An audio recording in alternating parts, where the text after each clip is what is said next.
From VentureX Studios, it's JP, Kathy, and the crew. Man, good Monday morning, and it is happening. I will tell you all over the United States, and that is COVID-19 is not going to go away peacefully or quietly. Oof. We've got Dr. Norm Clothier with Family Healthcare Associates with us today. He has Good morning. locations. They've got locations all over the Metroplex. And where's Kathy at? Where's our Kathy? Right here. Anxious to hear what Dr. Clothier has to say. Also, college kids are getting ready to go back to school, so, making sure your kids stay healthy. What do they need to do? This is their first time away from mom and dad. What do we need to do to make sure we're keeping up with their health needs, especially during a time like this, being, like Dr. Clothier has said, JP, being proactive and being healthy, getting rest, getting vitamins, eating right, exercise, all that kind of good stuff really comes into play. And I'm anxious to hear what he has to say about helping our college kids stay healthy as well. They would say you're boring, Kathy. It's beer, pretzels, and peanuts. That's what the doctor ordered. That's what the No, doctor Doc. ordered. Dr. Love. Good morning, Dr. Clothier. Good morning. All right, so COVID-19 is just not going away, is it, Dr. Clothier? No, and, that's unfortunate. We would all love for it to. But viruses are kind of that way. They can be unpredictable. They mutate. Obviously, the recent mutations and a pretty significant concern. The biggest concern I have still with the whole virus over time is the long-term repercussions.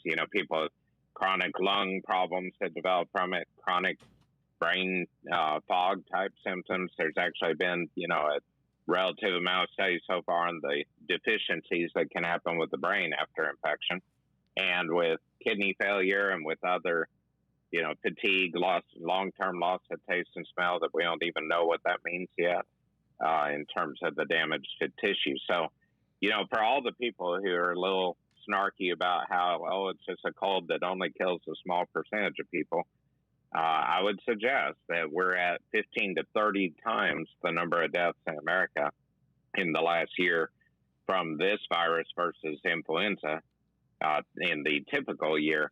And then it needs to be taken seriously. I know I say that every week. I don't think we're making any headway because I think people who don't think it's a big deal still don't think it's a big deal.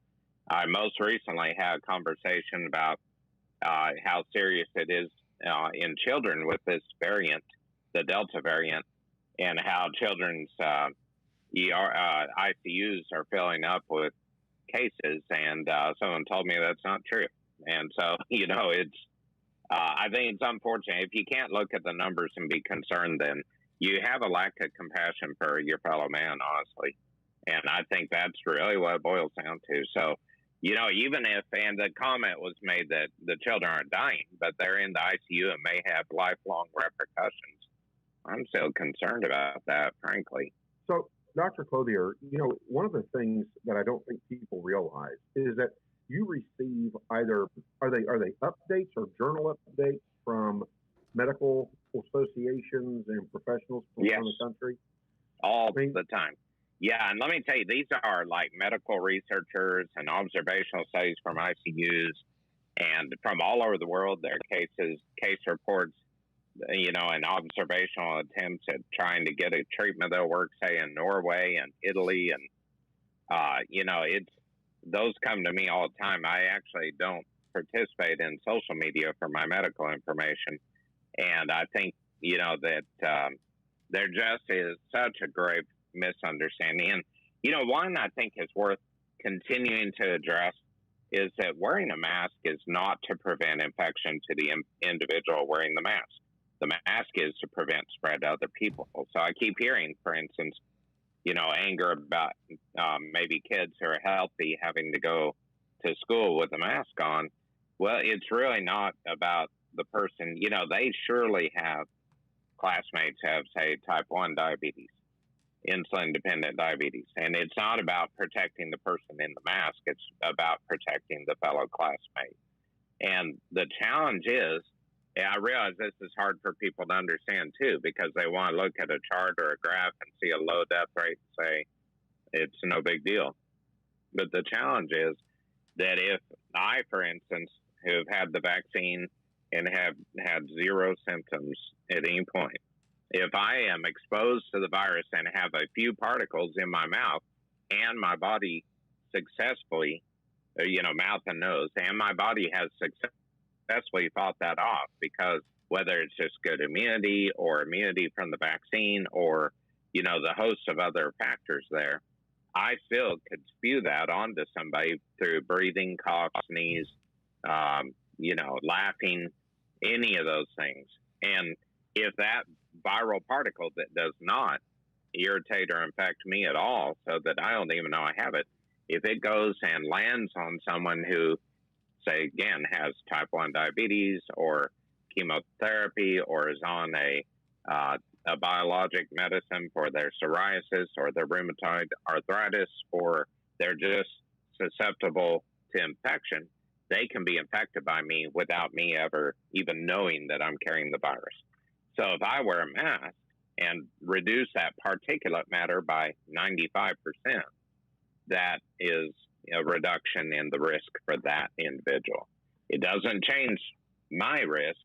It changes the risk of spreading it to other people. And Dr. Clothier, you mentioned people that have are more susceptible as a result of other medical conditions.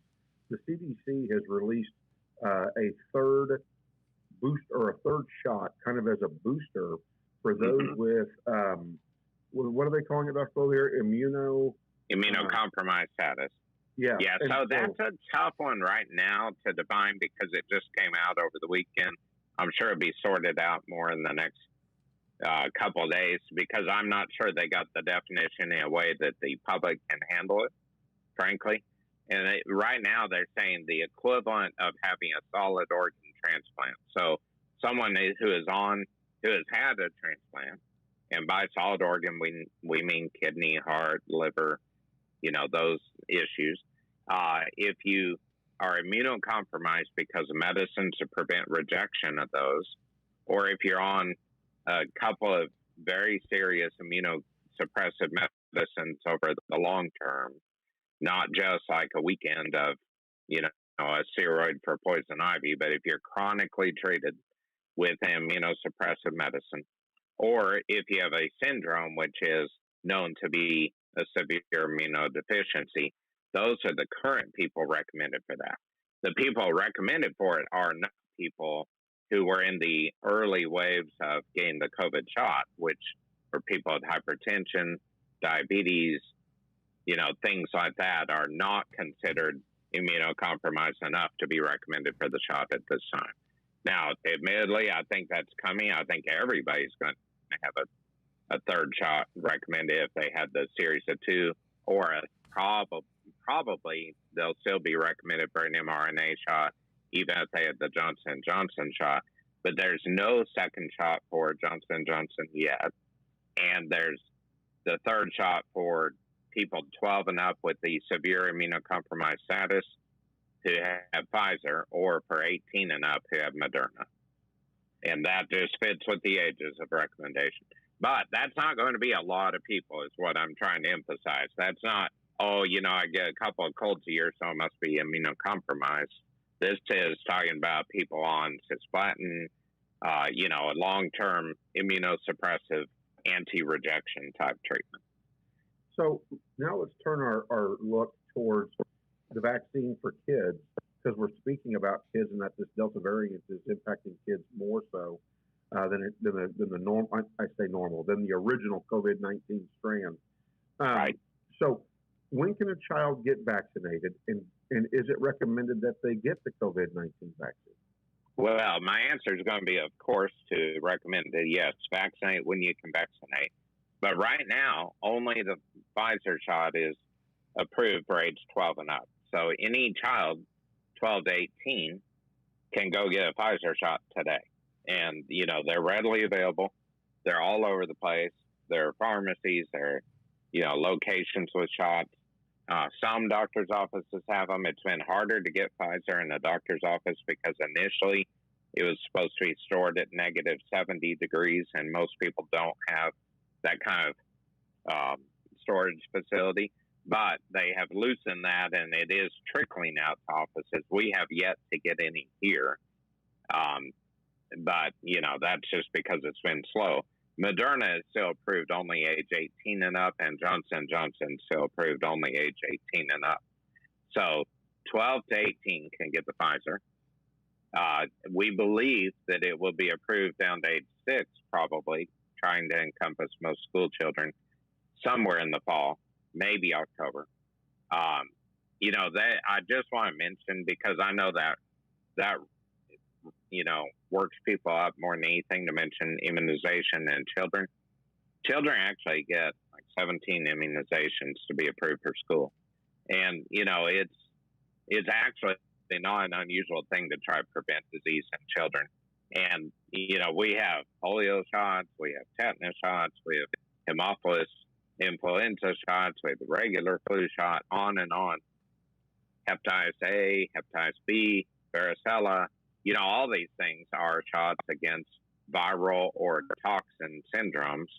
And that's really not an oddity, And so I just want to encourage people, don't be so scared by the idea of an immunization. I want to mention, because it strikes me that still more people are arguing with me about various parties involved in the shot, that it was approved under the Trump administration. He asked the FDA to speed the approval in experimental phase because it needed to be compassionately put out to the public. And that was what reduced the first strain. And so, whatever the politics are, let them get out of the way and look at medicine. Don't look to your neighbor for the advice unless your neighbor happens to be a world-leading epidemiologist or virologist. And there aren't a lot of those around. But you're right that people can get medical information. Now, it's harder. You don't Google medical articles. They just don't hit that high. So the literature I get, because of connections in medicine, is different than somebody at Google. What you'll get when you Google something is the rumor. And, it's just, I had a patient the other day that just insisted on getting ivermectin. Ivermectin has not been shown to be beneficial in treatment of an acute COVID infection or the sequela. And it may actually even be harmful. And keep in mind, ivermectin is an anti-parasitic drug. There's not really a parasite component of COVID. It's actually a virus. That's why it's called COVID. It is the coronavirus, is, part of the letters there that name COVID. And, it's interesting because even hydroxychloroquine, that got famous early because President Trump mentioned it, is not proven to be helpful in COVID infection, and in fact can be toxic. People can go blind from treatment with it. And, if people are worried about an immunization, they sure ought to worry about rampant hydroxychloroquine treatment, because the side effects are real. And, it's interesting. I get questions on, people don't want to take their blood pressure medicine because they've read their side effects. Well, if you want to talk side effects, we could talk about hydroxychloroquine for a long time. And if you want to talk about benefit, I think you need actual information. So, Dr. Clothier, would you continue to recommend, of course, good diet and also vitamin supplements? Early on, it was said that you could boost your vitamin C, your zinc, your magnesium, that could be helpful in building your immune system to it. Well, so far, the only actual evidence is that zinc does seem to have some antiviral properties and antibacterial properties. The problem is it hasn't been shown to necessarily be effective with COVID. While it helps with some, it doesn't necessarily have a crossover to all. And the observation was made that people with a normal vitamin D level seem to have fewer complicating factors to COVID, fewer respiratory symptoms, and a shorter course. However, that's not been shown to be that an acute treatment does that. So in other words, if you get COVID and then you decide to start taking vitamin D, it's probably, frankly, too late. You have to have stores in the body that take a few weeks to build up. So I think it's reasonable to take zinc and vitamin D and get a level of vitamin D up there that's in the therapeutic range. I think that should be true for health in general. That's almost like just saying if you are healthy, practice good nutrition and exercise, you are probably less likely to have a really serious infection or serious complications to the infection. The problem is, I still find that there are super healthy people that are getting really bad infections. So we just don't know enough about that. But they shouldn't be considered a treatment, is what I'm getting to. If you practice good health habits, that's a good baseline way to be. But if you have terrible health habits, or you just have never used supplements and suddenly start taking them, don't expect that to be a treatment.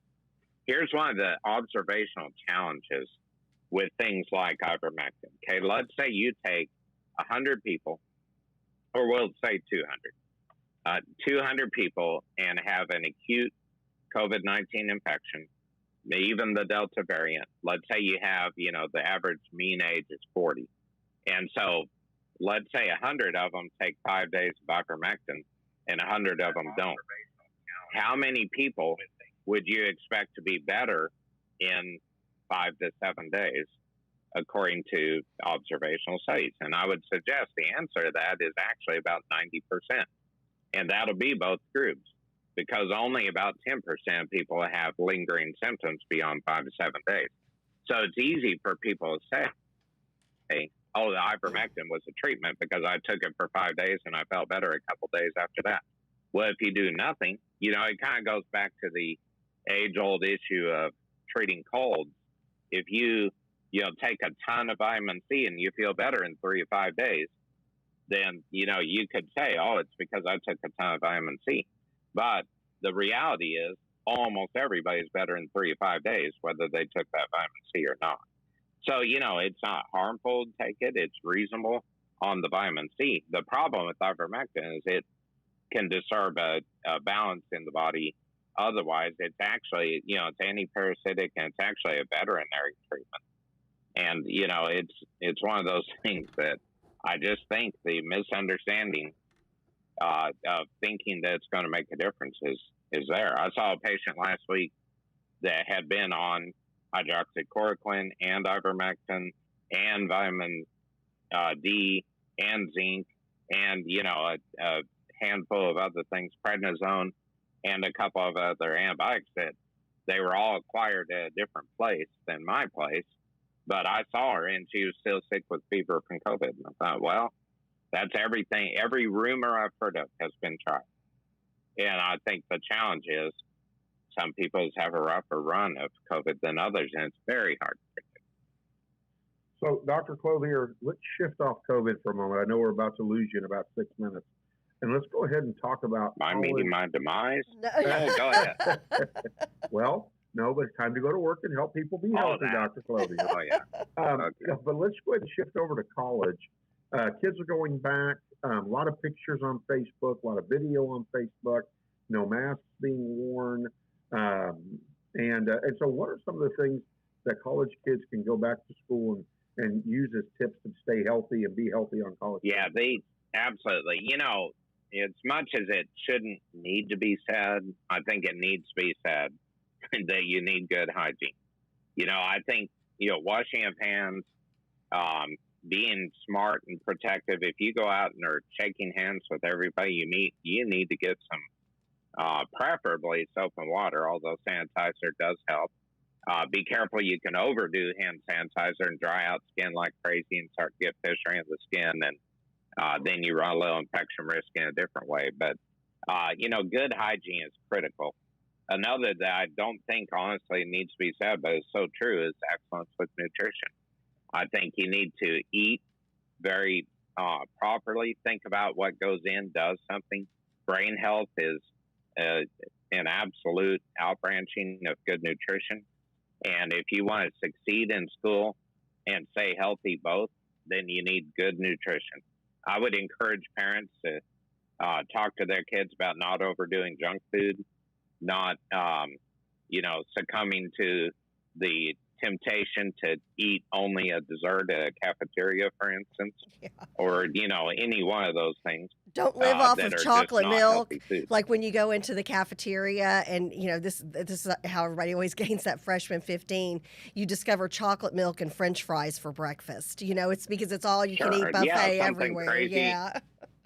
If it seems like junk, it's junk, I think is a fair maximum to live by. And so I think you just need to be intentional about eating well. Get some snacks for your child to have at the dorm that are going to be healthy, maybe almonds or, something that they can eat and not become toxic from, essentially, Right. nutritionally speaking. And exercise is a huge key. Studies clearly show that the regular exerciser has better performance in school, and that's at all levels. That's, K through 12 plus college plus grad school, etc. Exercise should be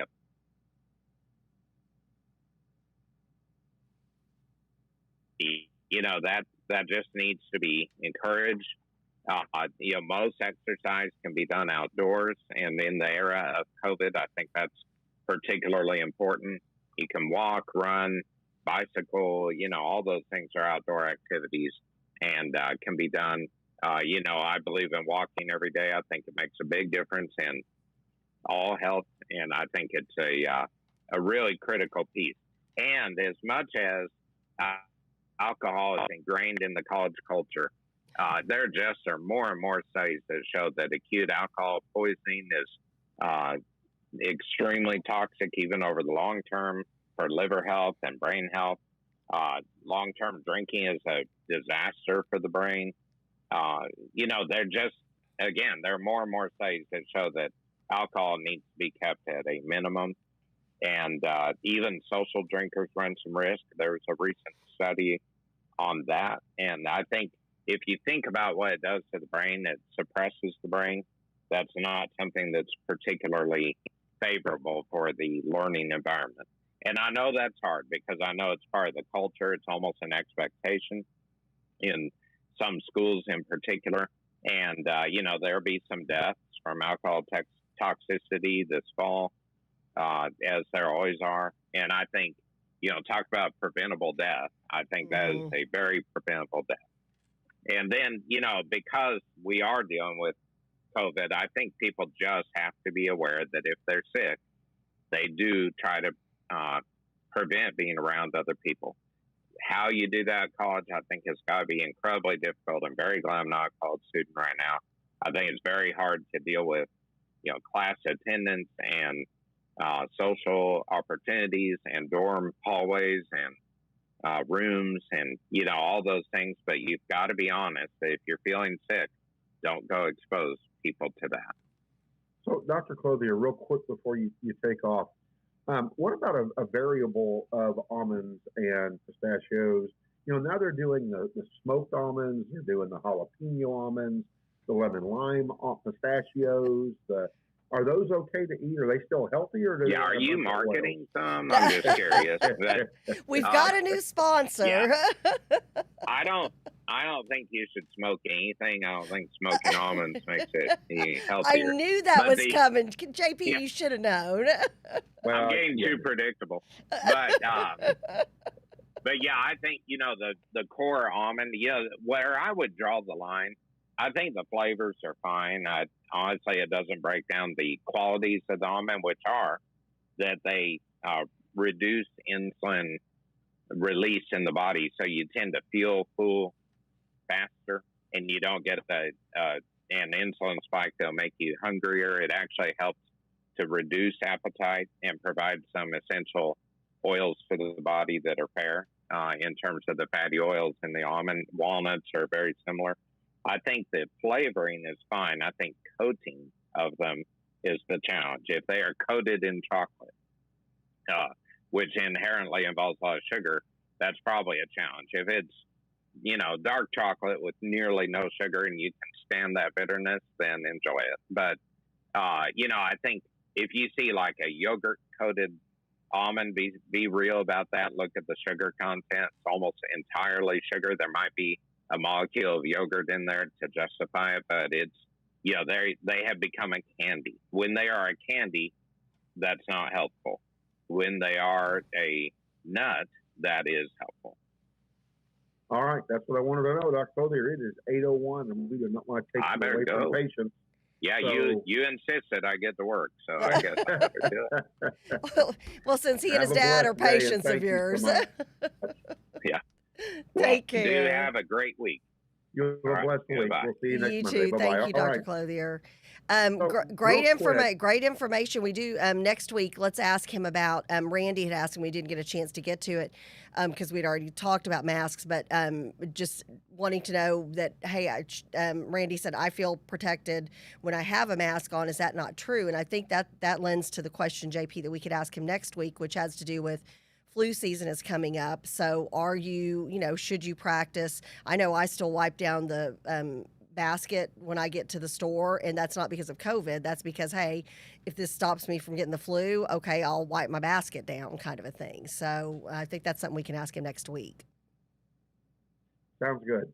Want to make a quick announcement. One of the members of the crew, Michelle, asked that we make this announcement. Yes. Neil McCoy will be playing yay. a concert in Sulphur Springs, Texas, to benefit the wall that heals. And so this is a Vespers Memorial on Friday, September the 10th at the Civic Center Auditorium. Tickets available at outhousetickets.com. Boy, isn't that easy to remember. Outhousetickets.com. That sticks with you. I know, right? Get them quick as they are expected to sell out. So there you go, a benefit concert up in Sulphur Springs, Texas with Neil McCoy on September the 10th. What a better way to start your September 11th remembrance than going up and supporting our veterans. Absolutely. So, love Absolutely. Absolutely. Kathy, I wanted to touch on the subject that Dr. Clothier just kind of, I didn't want to ask him because it's a political question, right? Right. And it brings politics into COVID-19. And that is the mandating of having to have a COVID-19 vaccine card. On our stream, Michelle put on I'm there that blown away the with what she Maroon said. 5, the Maroon Yep. 5 concert is requiring COVID-19 vaccination cards. Good morning, Doug Shockey. Good morning, Fredo, Faye, Hey, Ann, good Marvin, morning. Michelle, Dad. Coach, everybody that's joining us. Dad. And Kathy, I looked it up because I was like, this just can't really be happening, right? And sure enough, Well, and when did it they is happening. and when did they announce it? Because my thought is, okay, so if I've got Maroon 5 tickets, I bought them forever ago. I purchased. I've already purchased for October 22nd. I'm taking my daughter to see the Jonas Brothers for her birthday, and so and I've already purchased those tickets. I would have wanted to have known when I purchased those tickets that, hey, by the way, you're going to have to show that you've been vaccinated, because that would have made a determination if that's what I did for my daughter for her birthday or not. And so I'm sitting here thinking, okay, you've got Maroon 5 tickets, which love Maroon 5. But if the venue is saying you have to be vaccinated, well, what happens if you're not? And what happens if you're working all day today and you can't even go and get your first shot? What happens if you have a job where you typically work from home, you're kind of sheltering in place naturally, and so you're going to have to get that? What happens if I've got some kind of pre-existing condition where it's not advisable by my doctor to get the shot, to get the vaccination? Help me understand this. Well, and again, this is something that is starting to spread. We have a friend in the healthcare business. She's been in the healthcare business forever. Yep. She's been in it through COVID-19, and they're saying that you either get the COVID shot or you're fired.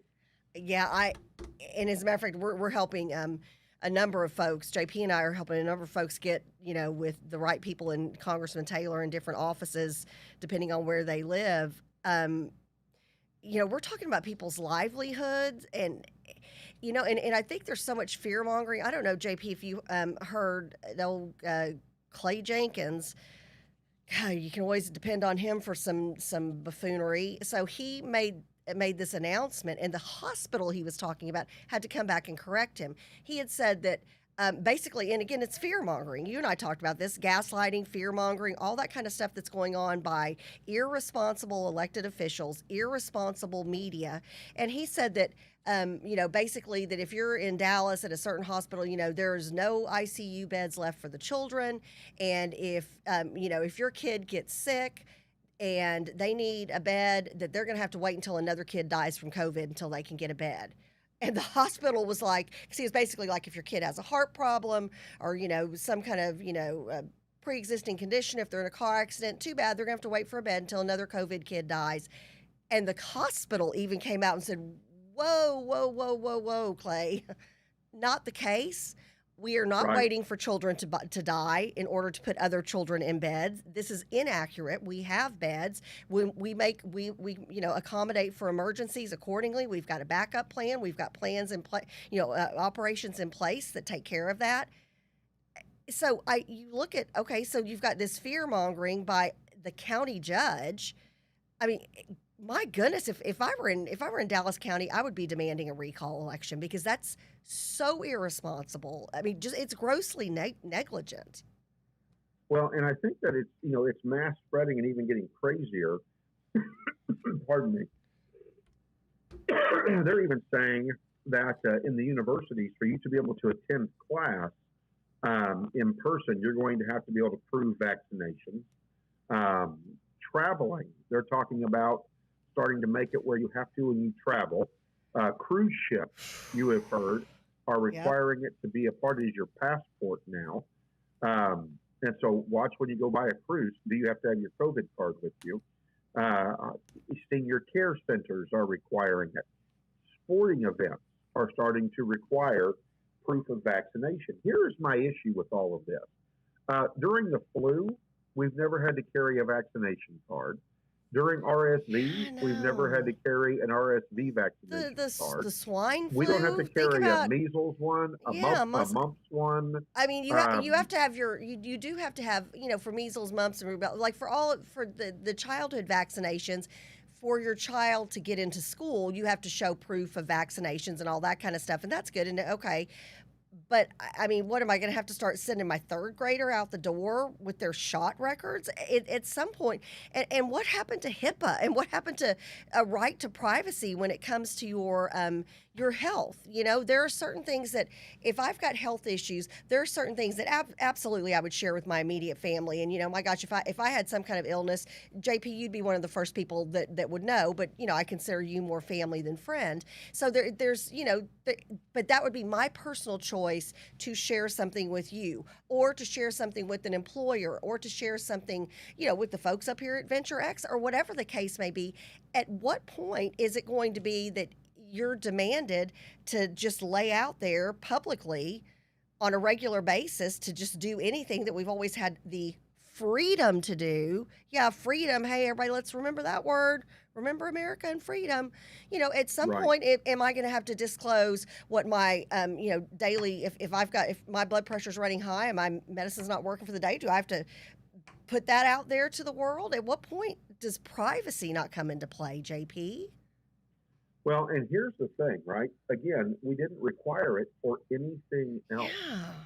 And those things have been just as bad, if not worse, especially for children. RSV, you find more children are being hospitalized due to RSV than you do COVID-19. And so, again, it's very interesting how this is all coming along, and yet we still have our borders wide open. Gail Meeks just posted. Help me with that. High-speed chase three to 5 times a day. Over 800 migrants arrested every day. Some days there's 100 in an hour. Where Steve's parents live, they're unable to drive sometimes. And it's COVID-19 like crazy. And what's funny is the people that are crossing the border are refusing the vaccines as well. And then we're allowing them. They just kind of walk out of the facility and start walking the towns on the border, and they just get lost, and they're wandering around with COVID-19. And so, it's one of those things is that we've got to realize that carrying a vaccination card is more of a taking away of our freedom. It's one more step of Pandora's box It of the really woke is. left being able to take control of the people of this country. And check this out, and this just really upsets me with my Dodger Blue. The LA Dodgers, their stadium is requiring masks, but they've got a vaccination section of their stadium for people who are vaccinated. So now we're separating people out. See, and so And it's almost like you're creating another class system, and this is what goes into mask shaming and things of that nature. Okay, for example, you know, and thank you again to the crew for all the prayers. CJ got home safely from Boston on Saturday. His flight came in at 11:30. We ended up, I think, what time did I tell you we got home, JP? Like closer to 3 o'clock because there was a big right, rainstorm. Luckily, CJ got off of the plane, but we waited in the baggage area for a couple of hours before luggage started coming because there had been rain and this, that, and the other, and safety issues, whatever. So, and so we all had, my husband and CJ and I, we all had masks on. Well, at one point, you know, everybody's kind of spread out, so it's just me and Michael and CJ together. And CJ and I had our masks pulled down around our chin. We were so social distance. Everybody, we were still standing by the carousel where they have the luggage that comes out. Everybody else was over, you know, sitting down. Nobody was anywhere near us. It's within our family. And somebody literally walked by, glared, like, and they were like 10 feet away from us, glared at CJ and I because we had our mask pulled down, looking at each other, talking to each other. And I knew what they were doing. I was like, they're glaring because we don't have our masks pulled up. But I'm sitting here thinking, but we're social distanced. We're within our family. We're about to all get in a car together and be breathing each other's fumes. So, you know, at some point, do you just create another reason in society for everybody to be mean to each other and judge each other? Don't we have enough of that going on? oh, I believe we do. I mean, we've lost our mind. And Yeah. again, it's the woke left with what's going on. I mean, it really is embarrassing. It's sad that one of the leading nations when it comes to democracy and the form of the republic, that Yeah. we are allowing this to happen. I hope that the American people are smart and that they see that, you know, hey, the flu virus is just as dangerous. RSV in our kids is more dangerous than COVID-19. And at what point do we allow common sense to take over our fears so we don't become a society of haters? And so I'll tell you, we need a little Jesus in our country again, and we take it out. Amen. We need And lots of I'm Jesus. tired of it. I'm tired of Amen. it. Boy, So howdy, yeah, I couldn't agree with you more, JP. We do need we need more Jesus. We need more, you know, we need to bring humanity back. And you and I have, my goodness, we've been exhaustively discussing this for a long time. Just the lack of humanity, and I think it's gotten worse since the pandemic. I think you've got people who, you know, financially are in a tough spot, mentally, emotionally, spiritually, physically, all kinds of things, and so and then something, you know, you and I, back when you first asked me to do radio with you, and this is back, you know, what, almost 6 years ago now. I remember one of the topics that came up over and over was teenagers, preteens, kids bullying on social media. JP, and you and I talk about this on a regular basis. How many adults our age, a little bit younger, a little bit older, who should old enough to know better, do you see bullying each other online now on social media? it's all over. I mean, let's put it this way: it's to the point where I really have wanted to shut down my Facebook page Yep. and be done with Facebook. I Yep. mean, really, I'm serious. I'm not kidding. The last 4 or 5 days, 2 weeks, I have really thought super hard. You know, do I just want to start launching our show from YouTube and tear my Facebook page down? Yep. Because I just am so sick and tired of seeing all of the garbage out there.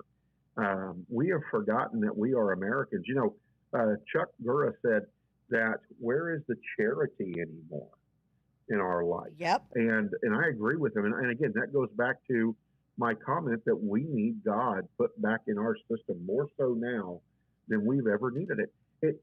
It's always been a part of who we are. It's always been the foundation of who we are. And the woke left they have finally gotten their hands on getting rid of God in our system. And I don't get it. and it's disappointing. It's very, very sad. It is heartbreaking, and I know we've got so many things to discuss. I just, if you have a chance to go out there and you have a chance to do or say something nice for someone, I'm talking if you're checking out at a grocery store, if you have a chance to tell the person helping you with your groceries, thank you so much. My thing, I tell people, stay healthy or stay safe. Have a great day, have a blessed day. Any little, morsel of kindness. And you'll be surprised. Like it makes you feel so much better. What did we did a big family get together Saturday night, to welcome CJ home, and the restaurant at Waters Crossing, they had a number of. And you know where I'm talking about. There's that place where you kind of go down and there's a fire pit, JP, and they have 3 different quotes. They've got an Abraham Lincoln, a Booker T. Washington, and a Mother Teresa quote. And I thought these 3 were just so perfect for today. Those who are happiest are those who do the most for others, Booker T. Washington. If you judge people, you have time to love them, Mother Teresa. And to ease another's heartache is to forget one's own, Abraham Lincoln. If we could just have a little bit more of those in our life and live by those quotes instead of the cruelty that's out there and the judgment, I think you would see a happier, healthier society. Oh, I agree wholeheartedly. Talking about a happier, healthier society, Kathy, I was wandering around Sunday and I tripped and I found that 25 were gone. I was like, oh my God, where'd that 25 go? 25 pounds, baby. 25 pounds, baby, out the door. So Woo-hoo! JP's Kitchen in week 3. It's we working. lost up another 8 pounds. Love And it. so, 25 pounds down. And so today, getting ready to fire it up. I think on today's menu is a fast, and then we'll have dinner at about 4 o'clock this afternoon. We're going to do a little. So you're doing a fast, you said, this taco morning? bowl. What'd you say? I'm doing a fast this morning. Okay, tell me about that. How does that work? Is that because Sunday's your cheat day? So basically, are you kind of resetting your body, just for those who are following you and trying to do the same? Okay. Hydrating with water. Love it. So staying hydrated with water. And then about, like I said, 4 or 5 o'clock, we'll have an early dinner. Okay. And we'll do the fiesta. I call it my Texas Fiesta Bowl. And that's a delicious one. Even if you're dieting or not, if you're trying to eat healthy, this is a way to eat healthy, and you do not think you are. That was one of my favorite meals of yours from when you first started doing JP's Kitchen. I just took that and ran with it. I need that mango relish recipe my mango again. relish. If you can send good. that to me, because it's been a couple of years since I've done that one. I need to do that one again. Yeah, the mango relish is fantastic, super healthy as well. So I will do 16 hours of fasting today. Okay. Okay. And so, and then I will eat dinner at, like I said, early, 4 or 5 o'clock, and then get ready for tomorrow and make breakfast again. And what you find in JP's Kitchen is a lot of the meals are because you find what you like and you stay with what you like. Yep. And so we're getting ready to activate JP's Kitchen. Dr. Good and I are doing a wellness show where we tackle different topics. And so that's going to launch September the 1st. Excellent. And then JP's Kitchen will launch where we just do the cooking and talk about the recipes. So, love it. Love it, and very love cool it. stuff. And so, so 25 pounds gone in week 3. Super excited about that. Looking for my milestone by week number 6. So hopefully it'll come true. And working out more on the farm, which has been good. Wielded a chainsaw on Saturday and moved around big old stumps. So, had a good workout. Good just out on times. the farm. No thanks to the. Yeah, JP was like, "Hey, you want to come on over?" And I've got a weed eater with your name on it. I'm like, no, but thanks. I do. I don't trust myself. myself. I'll brush a horse. Okay, now that's fun stuff. We need you to do that workout stuff. Oh no! Anything that has something that could remove a finger or a toe from me, it's just something better left away from me. Well, that's because you don't wear flip flops, Kathy, to the farm. No, no, even with tennis shoes on, I'd be worried. You know, I'd be nervous. Oh, I don't trust myself.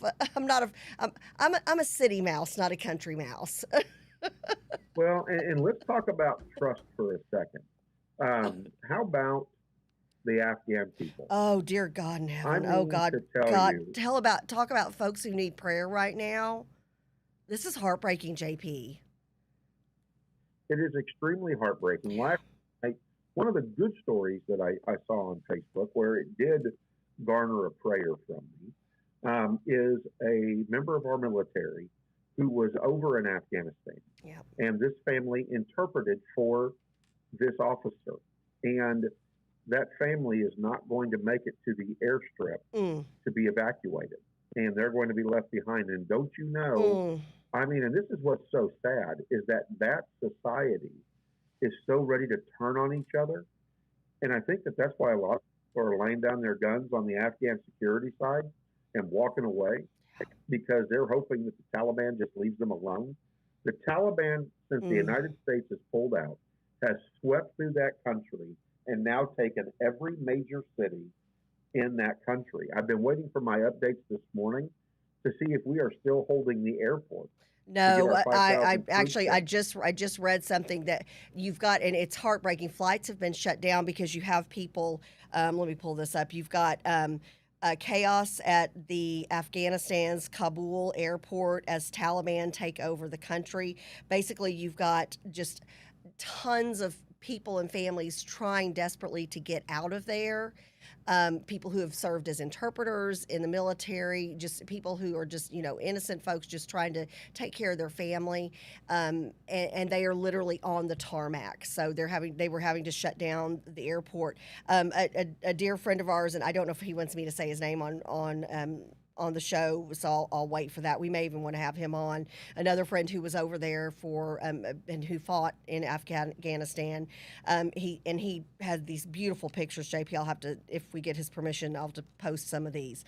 Faces of the condemned. Policy has consequences. These are people who are my friends, who have been condemned, possibly to death, by Joe Biden and his reckless pullout of Afghanistan. The media frames this as just a few translators or specialists. No, the Taliban historically could kill, in all caps, anybody who worked with the United States in any capacity, whether they swept the floors of my barracks, cooked the meals I ate, worked on the U.S. base as a barber or as a rug merchant. It doesn't matter. The Taliban has been taking their names down for years, and no doubt these people are all already on lists. Ignore the Taliban spokesmen who say that they will not conduct reprisals. His statements are as false as the Iraqi information minister. A wave of slaughter will engulf the nation. These good people, their families, and thousands of others across the nation will be endangered. And he has these wonderful pictures of himself and other United States military folks who were there serving with him. And just pictures, like of a kid who was working in his father's rug booth.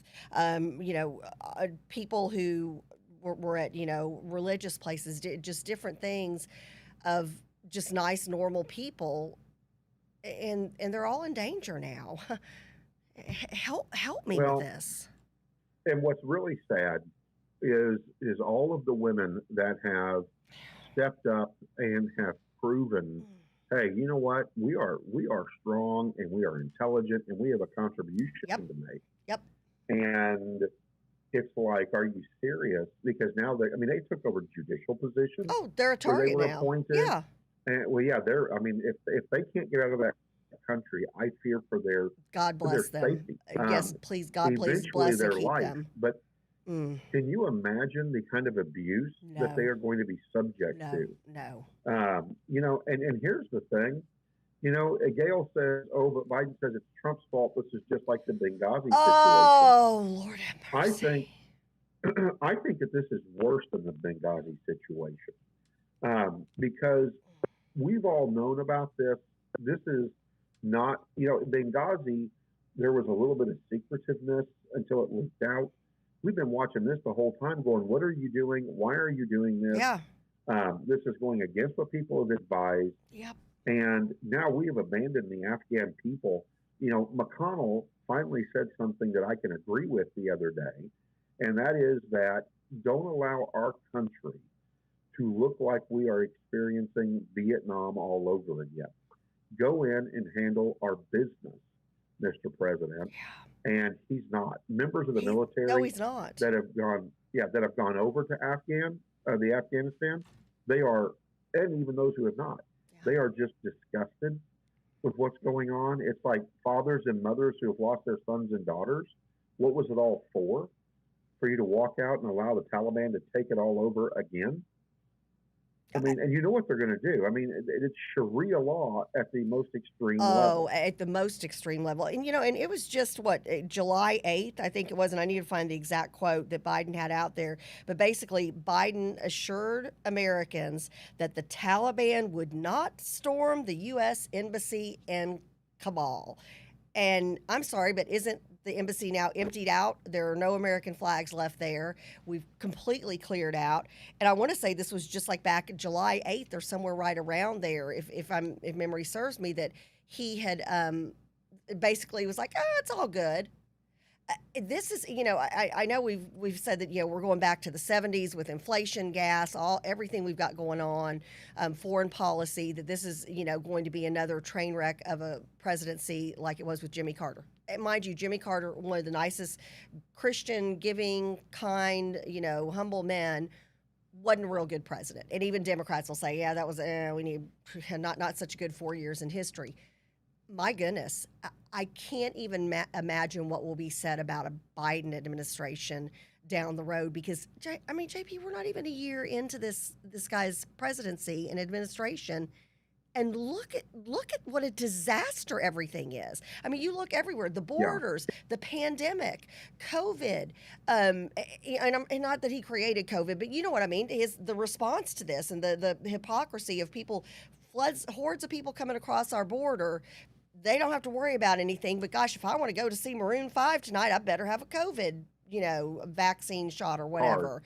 Card. Yeah. Right. And then you've got, it becomes more and more and more expensive going to the grocery store. Gas gets more and more expensive. Look what is happening. Look what is happening with foreign entities right now. You just keep thinking, can it get any worse? And then you're like adding another group and another thing onto your prayer list. Yep, I agree. Couldn't agree more. I'll tell you what's on my prayer list is that COVID vaccine cards and stuff like that don't shut down the State Fair of Texas. Howdy, folks. I'll tell you what, over in the promenade barn, the pig races will begin shortly. So the State Fair of Texas is upon us. Did you catch that, Kathy? What?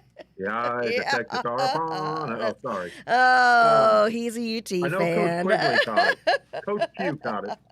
So where are we at? I'll tell you where we're at. We are 39 days, 1 hour, 30 minutes, 22, 21, 20 days away from the State Fair of Texas firing back up again. And so plan your visit. The State Fair of Texas website is a great website. You can go to bigtex.com. You can go to the 2021 schedule, or you can click on how to plan out your visit. Of course, I plan my visit out by the food. Sorry. Yes. That's my gig, right? Like the auto show is a back pager. Fletcher's corn dog, first thing I do when Amen. Amen. Now, you know what's funny? I do have a routine. I don't know if you have a routine. If you do, share with us what your routine is at the State Fair of Texas. But I have a routine, Kathy, where I go and I eat my corn dog first. Right. Then my fried butter. Then I go into the ag building to see if they're handing out the free little samples, because they always have fun little free samples. Oh, they've got some good stuff there. They do. I get my Pioneer mixes and stuff out of the country store there. And then I go around the corner and I get my Jimmy Dean sausage, biscuits, and gravy, because it's normally breakfast time still. Then I go through, I'm telling you, I got a routine. Boy, you do. I do. I go through my little sales places where they sell fun stuff. right? Got to do that. And I pick up a little odds and ends. Things Then that I we go do, to the stuff that we don't need. I've got every exactly. year we purchase something at the State Fair of Texas. It's either copper sheets or it's like a certain kind of massager. It's so funny because we just get suckered in, and you're like, oh, we're just gonna go look this year, and doggone it, we come out with something Yeah, as seen on TV, as seen at the Great State yeah, Fair of Texas. yeah. The State Fair of Texas closet in each of our homes. Marvin's never been to the State Fair of Texas. Marvin, get there this year. Fletcher's Corn Dogs. Marvin, don't miss out. It's way awesome good. It really is. And so then I go to the Whale Cafe or whatever they call that at the end of one of the shopping places, and I get my bread with the powdered sugar on. Oh, that. funnel cake. Yeah, I gotta get Yeah, my your funnel cake. on. Yep. That's Yeah. my mom's So favorite at the then, State Fair. about mid-afternoon, I go to the place where everybody eats and can sit down. And The I've got some pavilion. friends that own booths in there. Talk about the Huh? pavilion, the food pavilion. Yes, Yep. the food pavilion by Big Tex. And so I've got some friends that own some places in there, but I've got to get my big old Texas nachos. So I get my big old Oh, Texas the ones that have nachos. the chips in the shape of the state of Texas. Yeah, Love those. Love those. yeah. And of course, that is just diarrhea heaven, Oh, without a shadow of a doubt. no. So, TMI. oh yeah. So then I go back out. I go through the auto show and look at the cars and see what's out in the car business there. And then I finish my state fair day with root beer. They've got the big kegs of root beer. the ginormous kegs of ice cold root beer. You love that. And they do. They have it at the temperature right above freezing. And I mean, the root beer is amazing. And so, year before last, I had added the peanut butter fried sandwich. Right. It's right next to the fried butter. See, now you'll I try had to something do new that. this year. Now I know Charles wants us to go out there and get some footage. Michelle's asking you, margaritas are on her. When are you going? When are you meeting her out at the State Fair of Texas? My thing we is, will definitely meet out there. yeah, we need to make a crew day out there and get some coverage to play during the show.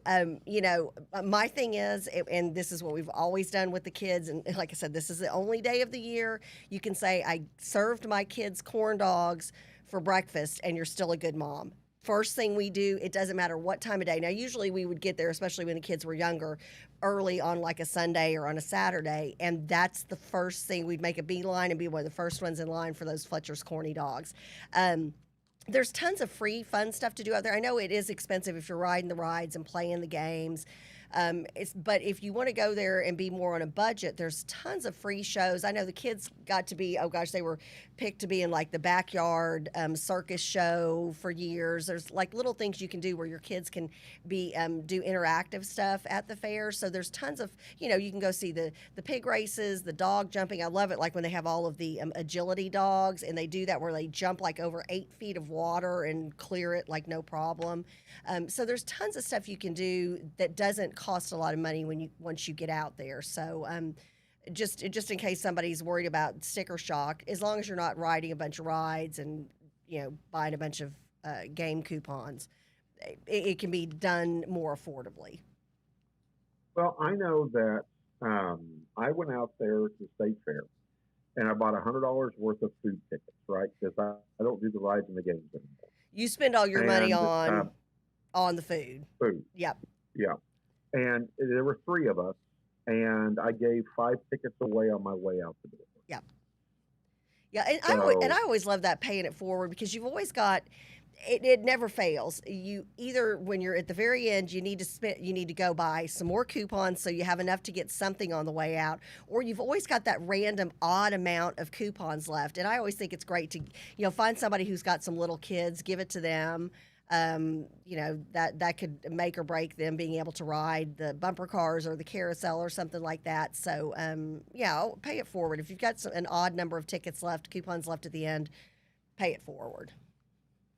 So I also do other things when I go out there. Poor Dr. Good, we're grossing her out. Fair food would not be why, friendly for Dr. Good. No, but this is why the fair only comes once a year. Yeah. And so, but I also, you can get great deals on like the ladder, the big ladder. I can't remember what they call that now. Where you can make it a platform, or make it Yes. bigger, taller, Yep. stronger. Yep. Of course, the hardest part of that for me is walking around the state fair with it all day. That's why you save that till the end. I mean, it's like, wow. Yeah, I And got it's this not ladder. like, I mean, No, you keep it there. You walk it out at the end. And you know what I always Right. love? You can really get a good deal. I've never purchased this. I do have a dear friend that purchased this a few years back, and it's still his favorite thing to this day. The vibrating chair, the chair you get in that does all the leg massage, and it's like, $5,000, but you get it for $1,500 at the fair or something like that. Yeah, that's the one that I'm always like, oh, if I just had some extra cash. I would live in a big massage chair. yeah. Well, and Dr. Good says you can also save the tickets for the following years, and you can. Oh, You absolutely yeah, that's can. true. I didn't even think about that. Yeah. Yep. Yeah. But like I said, I give mine out, and because I can't keep up with something I was given. Paper for me has become very difficult. I have become so electronic, not, I guess savvy is a good word, but dependent, that I take pictures of everything and have it on my phone That's so me that and I you don't have to worry both. about the paper. So, Organize it that way. It's interesting. Like somebody will hand me a card. It was at a political event the other day, and several people gave me their card, and they're like, "Oh, please keep in touch or let me know." Blah blah blah. A lot of people, "Oh, how do I catch y'all show?" or whatever the case may be, and I immediately take it and holding the card in my hand, take a picture of it, and they're like, "No, you can keep the card." And I said, "No, I realize that." I said, there's a chance that between here and the bathroom, I could lose this card. You were important enough that I just took a picture of your card and put it in my phone so I can organize it with my business cards because I want to make sure I don't forget you. And that way you've got a timestamp date of, you'll be like, oh, this was on Saturday, July, blah, blah, blah. Oh, I was at the such and such convention that day, or I spoke at this event, or I spoke at that event. And then it triggers you and you're like, oh yeah, that's right. That person wanted to talk about a state income tax. And, so I think it helps you with that. Plus, and you're a baby. You're not even 50 yet, JP. When you are 50 and over, let me tell you, this baby, your phone, becomes your best friend. I'm all about the alarms and the calendar and all of that stuff. Now I've got a girlfriend who the other day said, because she watches the show, and she said, you're always talking about using your phone for your reminders. She said she's got her phone, but now she's transitioned, and she's over 60 now. She said, but now I've transitioned to where I have my phone that reminds me to look at my calendar book where I now have everything written. She had to change up her system. So I'm like, okay, that's good to know. That's good to know. Well, I'll tell you what's good to know is it is time for us to head out the door. Rock the music and roll. is starting to play in my ears, and join us on Wednesday. Big show on Wednesday. Bring your questions. Yes, Congressman Van Taylor in studio on Wednesday. And I'm going to be curious, Kathy. One of the questions I want to send out that direction is, man, what are we doing with Afghanistan? Yeah. Goodness. All right. Well, have a blessed week, everybody. We'll see you on Wednesday. Love y'all. The crew.